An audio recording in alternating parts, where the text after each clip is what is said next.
जिसने सही काम नहीं किया सिर्फ मकबरे बनवा रहे। अरे क्या मुमताज़ के लिए मकबरा बनवा दिया, ताजमहल बनवा दिया, उनकी याद में बनवा दिया, मोहब्बतों में बनवा दिया। क्या फ़ायदा हो रहा है हमें मुस्लिम समाज को? रही ओवैसी जी की बात, वो करते हैं कि हाँ मैं बैरिस्टर हूँ, बड़ा पढ़ा लिखा हूँ, मैं वकील हूँ। अरे वकील भी अमीरों के हो आप मुसलमानों के भी नहीं हो, आप देश के भी नहीं हो, और आप साथ दे रहे हैं ऐसे अय्याश लोगों का। अरे अगर चाहे वो मुग़ल हो, चाहे मुस्लिम हो, चाहे हिंदू हो, जिसका इतिहास गलत हो उस इतिहास को उड़ा देना चाहिए। और योगी आदित्यनाथ जी जो मुख्यमंत्री जी जो पन्ने हटा रहे हैं बिल्कुल सही हटा रहे हैं। और असदुद्दीन ओवैसी जी, मैं आपसे कहना चाहता हूँ आप इस तरह की बात ना करें, लाल किले को बीच में ना लेकर के आएँ और ताजमहल को बीच में लेकर के ना आएँ, मुसलमान भाइयों को भड़काने की बात ना करें, एक विकास की बात करें, रोजगार देने की बात करें। नमस्कार, स्वागत है आपका न्यूज़ 31 इंडिया पर। मैं हूं रजत शर्मा। यूपी सरकार द्वारा कुछ बदलाव किए गए जो कि NCERT में 12वीं कक्षा में इतिहास, नागरिक शास्त्र और कुछ हिंदी के चैप्टरों को हटाया गया है। इसी पर लगातार सियासत हो रही है। उसमें सबसे पहली बात अगर हम कर लें तो मुग़ल साम्राज्य का चैप्टर को हटा दिया गया है। उधर असदुद्दीन ओवैसी इस पर सवाल उठा रहे हैं तो तमाम विपक्षी दल कह रहे हैं कि भारतीय जनता पार्टी इतिहास बदलना चाहती है। नाजिर अंसारी जी, क्या लगता है आपको, जिस तरीके से लगातार बातचीत चल रही है कि भारतीय जनता पार्टी इतिहास को बदलना चाहती है, आप कैसे देखते हैं इसको? देखिए, अगर कुछ पन्ने बदल भी दिए हैं तो कोई दिक्कत की बात नहीं है। इसलिए नहीं है क्योंकि ये एक इतिहास का मामला है, एक शासन का मामला है, और जिन्होंने अच्छे काम किए, विकास के काम किए, देश के लिए काम किए, देश प्रेमी के काम किए, ना कि अय्याशियों के काम किए।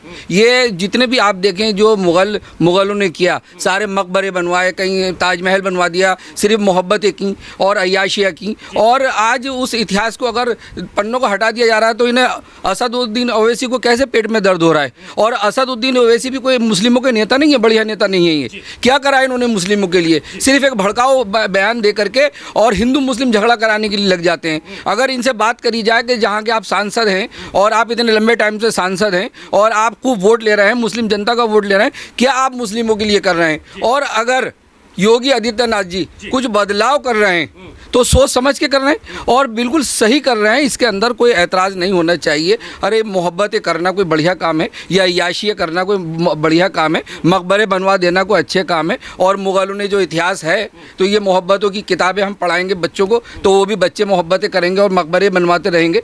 ये पन्ने हटने चाहिए और जो काम बढ़िया जिसने नहीं किया उसको इतिहास को बदल देना चाहिए। और जो देश के अंदर विकास कर रहे हैं उस विकास को किताबों में लाना चाहिए, इतिहास में लाना चाहिए, जो देश की जनता भी बढ़िया पढ़ के आगे बढ़े, ना कि वो ऐसी मोहब्बत में और अय्याशियों में पड़े। हालांकि इसमें अगर हम देखें अंसारी जी तो हिंदी की कविताओं को भी हटाया गया है, लेकिन इस पर सियासत क्यों? कांग्रेस पार्टी को अगर आप देखें, देश की आज़ादी से आज तक क्या करा है उन्होंने? हज़ारों दंगे, सिर्फ दंगे ही दंगे हैं इनके। अगर आप दंगे उठा लें, इन्होंने सिर्फ हिंदू मुस्लिम भाइयों को कमज़ोर करा है, भारत देश की जनता को कमज़ोर करा है। इन्होंने रोज़गार ख़राब किए हैं, लोगों को अनपढ़ रखा है, अशिक्षित रखा है। ऐसे लोगों को तो किताबों से हटा देना चाहिए। जो योगी आदित्यनाथ जी जिस तरह की कविता भी हटवा रहे हैं उसमें भी बिल्कुल सही हटवा रहे हैं वो। और कांग्रेस की जो करतूत रहे इनको भी बिल्कुल हटा देना चाहिए। ऐसे मैं तो कहता हूं कि बिल्कुल इनका सुपड़ा साफ किताबों से कर देना चाहिए। जिस तरह से इन्होंने शासन किया और हिंदू मुस्लिम लोगों का शासन इन्होंने आज तक किया और सिर्फ दंगों का काम किया, कोई विकास का काम नहीं किया। अंसारी जी, मेरा सवाल एक आपसे, आप मुस्लिम समुदाय से ताल्लुकात रखते हैं। अगर बात करें मुग़लों की तो मुग़लों के साथ में मुस्लिमों का नाम कहाँ से जुड़ जाता है? क्योंकि कुछ लोग कहते हैं कि वो हमारे पूर्वज हैं, कोई कहते हैं नहीं हैं। तो क्या अगर ये चैप्टर हटा दिया गया, वो कह रहे हैं इतिहास बदला जा रहा है, तो क्या आहत होगा मुस्लिम समाज? क्या परेशानी होगी? क्या आपको कोई दिक्कत है?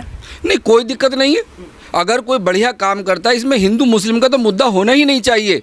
चाहे हिंदू हो, मुस्लिम हो, सिख हो, ईसाई हो, यहूदी हो, पारसी हो, जो भी देश के हित में काम करे और विकास का काम करे, बढ़िया काम करे, जनता के हितों के लिए काम करे और बढ़िया बढ़िया योजनाएं लेकर आए, उसे इतिहास में लगाना चाहिए। जो बच्चे पढ़ करके आगे बढ़ें और सोचें कि हाँ, हमारे पूर्वजों ने बढ़िया काम किया, और जिन्होंने हमारे पूर्वजों ने, चाहे वो हिंदू हो या मुस्लिम हो, या मज़हब का मामला तो है ही नहीं, जिसने सही काम नहीं किया, सिर्फ मकबरे बनवा रहे।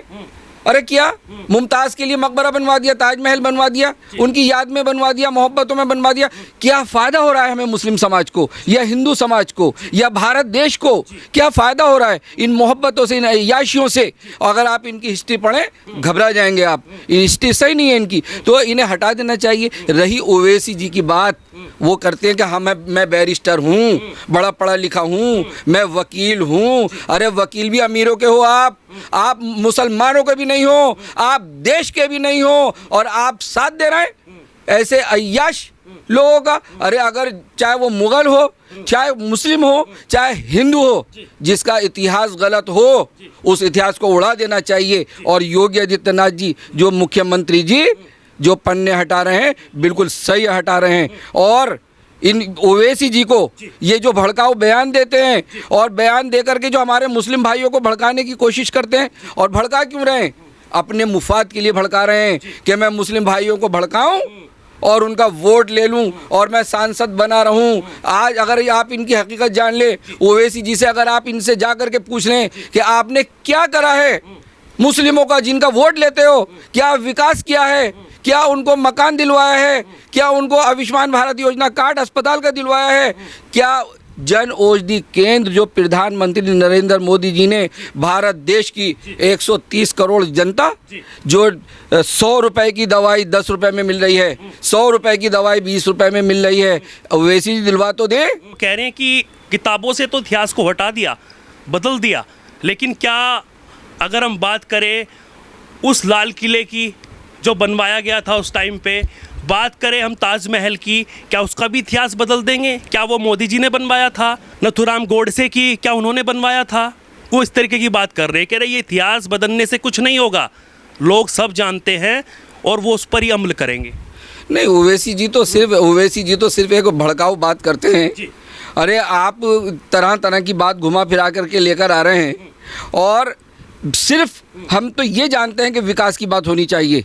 जैसे हमारे देश के प्रधानमंत्री देखिए, अब ये प्रधानमंत्री जी के पीछे लगे हुए हैं, भारतीय जनता पार्टी के पीछे लगे हुए हैं, हिंदू मुस्लिम कराने के पीछे लगे हुए हैं। और हमारे नरेंद्र मोदी जी, प्रधानमंत्री जी, जब विदेशों में जा रहे हैं और ख़ास तौर से जब मुस्लिम कंट्रियों में जा रहे हैं, तो मुस्लिम कंट्रियों के लोग, वहाँ की जो कंट्रियाँ हैं, वो उन्हें अवार्ड दे रही हैं। अरे तो अवार्ड ऐसे थोड़े मिल रहे हैं, वो बढ़िया काम कर रहे हैं, सारी उनकी मिसालें दी जाती हैं, उनके काम की मिसालें दी जाती हैं। और असदुद्दीन ओवैसी जी, मैं आपसे कहना चाहता हूँ, आप इस तरह की बात ना करें, लाल किले को बीच में ना लेकर के आएँ और ताजमहल को बीच में लेकर के ना आएँ, मुसलमान भाइयों को भड़काने की बात ना करें, एक विकास की बात करें, रोज़गार देने की बात करें, आप ये बात ना करें। अरे किताबों से जो चीज़ गलत लगे उसे हटा देना चाहिए, और उसको संगठन देखता है, सरकार देखती है, पूरी किताबें उसके जो पीएचडी करे हुए होते हैं, जो कोर्स करे हुए होते हैं, जो उसको समझते हैं, जो लेखक होते हैं,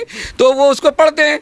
जो इतिहास में गलत है, जो आने वाले पीढ़ियां हमारी उसको पढ़ करके जो भटक न जाएं, तो उसको हटा देना चाहिए। योगी आदित्यनाथ जी बिल्कुल सही कर रहे हैं, और असदुद्दीन ओवैसी जी ये भड़काऊ बयान दे रहे हैं। क्यों? 2024 का चुनाव है, इन्हें मुस्लिमों का वोट चाहिए, हिंदू मुस्लिम दंगे कराएंगे। अंसारी जी, क्या आप मानते हैं जिस तरीके से औरंगजेब की बात कर लें, हुमायूं की बात कर लें, बाबर की बात कर लें, तो क्या जिस तरीके से उनको दिखाया गया, क्या वो सही था, या वो आक्रांताएं थे जिसको हटा दिया गया तो बहुत सही हुआ? मैं तो ये कहूँगा कि जिन्होंने गलत किया और सिर्फ अय्याशियाँ की और मोहब्बतें की, जनता के बारे में नहीं सोचा, जनता के विकास के बारे में नहीं सोचा, और जब मुग़ल शासन आया तो जीडीपी घट गई और इतनी घटी के देश के अंदर गरीबी छा गई। तो ऐसे लोगों को मैं कहता हूं कि इतिहास से हटा देना चाहिए। जो देश के अंदर विकास लाए उसको ऊपर चढ़ाना चाहिए। जैसे भारतीय जनता पार्टी एक शानदार काम कर रही है, योगी आदित्यनाथ जी बढ़िया काम कर रहे हैं। अंसारी जी, लगातार सवाल उठता है, लगातार चाहे मुस्लिम समुदाय के कुछ लोग हों, सबको नहीं बोलूँगा मैं, चाहे लगातार विपक्षी पार्टियों का तो काम ही है कहना, वो कहती है कि सबसे ज़्यादा हिंदू मुसलमान जो करते हैं वो भारतीय जनता पार्टी करती है। आपका क्या मत है इसमें? बिल्कुल भारतीय जनता पार्टी नहीं करती, सारी विपक्षी पार्टियां एक हो गई। कांग्रेस सरकार, समाजवादी पार्टी और ये मुलायम सिंह और अखिलेश सरकार और मायावती और ममता बनर्जी, अरे ये तो सिर्फ बड़ी दंगाई सरकारें हैं। जी, फिर मैं उस पर आ जाता हूँ। सेंट्रल इस्लामिक जो चैप्टर है उसको पूरी तरीके से पढ़ाया नहीं जाएगा, तो इस पर कुछ कहना होगा। लगातार इस पर बातचीत चल रही है कि मुस्लिमों को दबाया जा रहा है, इतिहास मिटाया जा रहा है, इस पर क्या कहना होगा? देखिए, जैसे देश के हित में हो और जो शिक्षा जिस तरह से शिक्षित लोग बने और उसी तरह से ये सरकार देख रही है और उसमें कोई किसी को आपत्ति नहीं होनी चाहिए। और जो ये आपत्ति लोग कर रहे हैं उनको, वो तो सिर्फ एक 2024 के चुनाव को लेकर के बैठे हुए हैं और सिर्फ भड़काने की बात कर रहे हैं। और जनता भी हमारे देश की बड़ी समझदार है। और अब आप देखिएगा 2024 के चुनाव में जनता कैसे सबक सिखाएगी। और जितनी भी ये विपक्षी पार्टियां हैं ये और सारी ये बेमान, जिस तरह से आप देखें राहुल गांधी को देख लीजिए, कैसे आप अपना देश के लिए बात कर रहे थे, कैसे यात्राएं निकाल रहे हैं, कैसे कार्यकर्ताओं को इतनी सर्दी में 6-6 बजे बुला रहे हैं, किस कदर आप फर्जी भीड़ लेकर के चल रहे हैं, पैसे दे करके भीड़ लेकर के निकल रहे हैं। और फिर आप कर रहे हैं कि हिंदू मुस्लिम एकता की बात करते हैं, हम चल रहे हैं देश के हित में लेकर के चल रहे हैं, हम यात्रा निकाल रहे हैं, देश की भलाई के लिए कर रहे हैं, देश की एकता के लिए कर रहे हैं। अरे कुछ नहीं करने वाले अब देखिए कैसे आरोपों में फंस गए। क्यों? ये सारे के सारे आरोपी हैं, ये सारे के सारे घोटाले वाले लोग हैं और कुछ भी कह देते हैं। सारे उन्होंने तो कह दिया, सारे जितने भी मोदी हैं उनको आप देख लीजिए किस तरह से उन्होंने चोर भी कह दिया, गलत कह दिया। आज कोर्ट सारी चीज़, जब हम ग्राउंड जीरो पर जाते हैं और लोगों से पूछते हैं, हालांकि हमारा यही रहता है कि ना हम हिंदू की बात करते हैं ना मुस्लिम की बात करते हैं, हम हिंदुस्तान की बात करते हैं, लेकिन वहाँ पर कुछ लोग मिलते हैं कि भारतीय जनता पार्टी क्या इतिहास मिटाना चाहती है, इस्लाम को जो है वो अलग तरीके से देखती है, वो अल्पसंख्यकों को भारत देश का मानती ही नहीं है।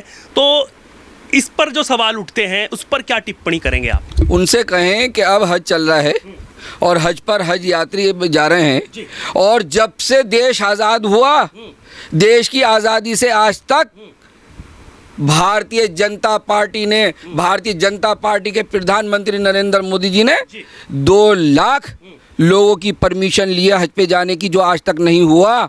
और 50,000 रुपया सब्सिडी देने की बात की कि जो हर हाजी को 50,000 की सब्सिडी और 2 लाख हाजी जाएंगे हज पर। और बहुत से पैसे ये क्या करते थे कांग्रेस सरकार, छाते के पैसे, दरी के पैसे, चादर के पैसे हाजियों से फालतू के हज़ारों हज़ार लेते थे। प्रधानमंत्री जी ने ख़त्म कर दिया, आप अपनी मन मर्जी से लेकर आइए। फार्म भरा जाता था 400 रुपये का कि अगर किसी हाजी का नंबर नहीं आया तो उसके 400 रुपये जब्त हो जाते थे।